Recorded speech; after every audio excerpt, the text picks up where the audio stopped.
Motorhome yang ni Toyota Grand Hiace tahun 2001 punya, 4-wheel drive, engine 3.4. Kawan saya nak jual, dia dah full spec dengan solar panel, aircon, genset, bateri lithium dan lain-lain. Kelebihan motorhome ni adalah dia punya seat ni adalah swivel seat. Jadi kita boleh pusing, tarik bawah ni boleh pusing untuk menghadap ke belakang. Jom kita tengok ruang dalam dia.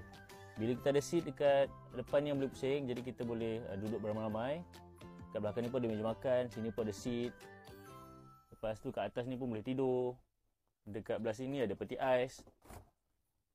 Peti ais 2 pintu. Ni freezer dia. Lepas tu sini ada TV. Kita tengok ruang tengah dia. Lorong ni kita boleh nampak dia sempit sikit juga. Tapi anda boleh datang dulu cuba tengok ruang ni okey tak untuk family anda. Jom kita tengok toilet dia sini. Ni toilet dia, saiz sederhana, tak ada kecil sangat. Ni untuk basuh muka, basuh gigi. Air dia tu, bila kita dah siap, air lebihan dia akan jatuh masuk grey water. Ni tempat buang air. Dan kita boleh mandi sambil duduk dekat sini. Lap badan pun okey, boleh. Pakai baju pun boleh dalam ni, cuma pergerakan tu terhad jugalah sebab dinding kat sini je. Tak apa luas sebab motorhome Toyota ni biasanya toilet dengan shower dia satu tempat. Dia tak ada berasingkan dengan shower.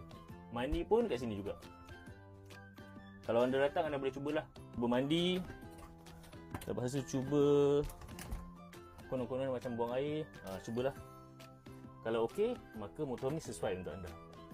Motorhome yang ni nak dijual pada harga promosi RM169,000 sahaja.